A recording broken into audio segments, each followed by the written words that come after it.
परमेश्वर के नाम की महिमा हो।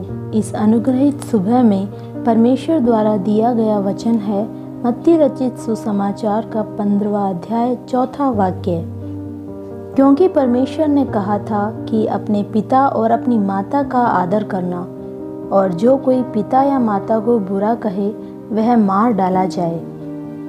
वचन के भाग को आधार मानते हुए माता पिता का आदर करें विषय पर मनन करने के लिए परमेश्वर की शरण में जाएं।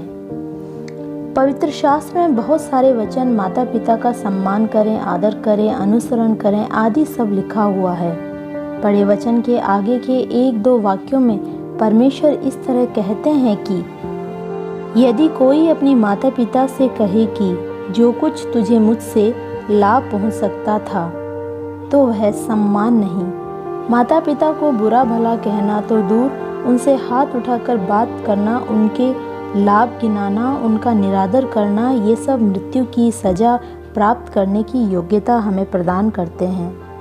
यहाँ एक प्रश्न उठता है कि माता पिता के प्रति व्यवहार और उनका अनादर करते हुए कितनी ही वाक्य हमने कहे हैं, लेकिन हम तो नहीं मरे।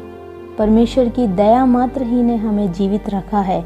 आज की पीढ़ी अपना काम निकालने के लिए माता पिता का आदर सम्मान करते हैं। जब बच्चे अपने पैरों पर खड़े होने लायक बनते हैं, तब आवश्यक विषय भी पूछने के लिए उनके पास समय नहीं होता। कुछ लोग जब माता पिता वृद्ध हो जाते हैं तो होम नर्स को रख लेते हैं, तो कुछ लोग उन्हें ओल्ड एज होम में भेज देते हैं, तो कुछ लोग उनके स्वास्थ्य कैसा है यह भी पूछने का तैयार नहीं होते।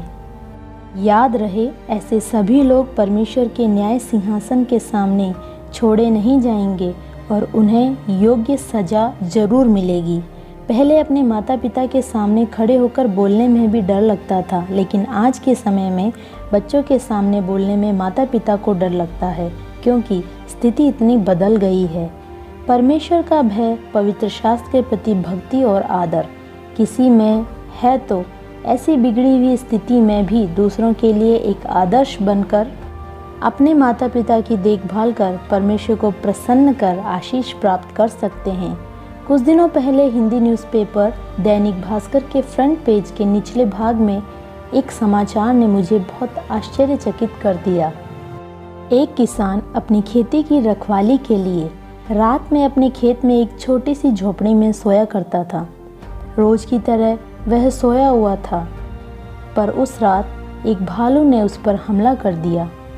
भालू का हमला देख कुत्ते भौंकने लगे। तब चिल्लाने की आवाज़ और कुत्तों की भौंकने की आवाज़ सुनकर पास में रहने वाली उसकी पत्नी और बेटी की नींद खुल गई, और सारी बातों की जब उन्होंने जांच की तो उन्हें समझ आया अगर अभी कुछ नहीं किया गया तो भालू उसके पिता की ज़िंदगी समाप्त कर देगा। इस बात को समझकर उसकी 14 साल की बेटी एक डंडे से भालू को मारने लगी। आगे के 8 मिनट बहुत निर्णायक थे। डंडे से ये बेटी उस भालू को मार रही थी। मार पड़ने पर भी ये भालू उस पिता को नोच नोच कर खाए जा रहा था, और उसकी पत्नी चिल्ला चिल्ला कर उस भालू पर पत्थर मार रही थी। उस सोए हुए पिता को बिस्तर से नीचे गिराकर हमले करने वाले इस भालू को अंत में वहां से भाग जाना पड़ा। पिता का जीवन बच गया।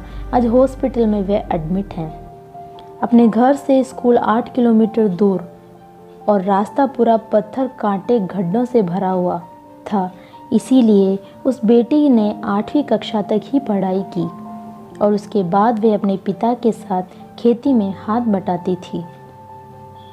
उसने पत्रकारों से ये शब्द कहे कि भालू चाहे मुझे खा जाए, पर पिता को कुछ नहीं होने दूंगी।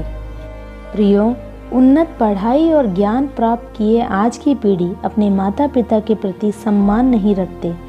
वहीं अपनी शिक्षा को पूर्ण नहीं कर पाई इस बच्ची ने अपने पिता के प्रति प्रेम कितना गहरा है। इसीलिए अपने माता पिता के प्रति अपने कर्तव्यों को पूरा करें। Have a blessed day.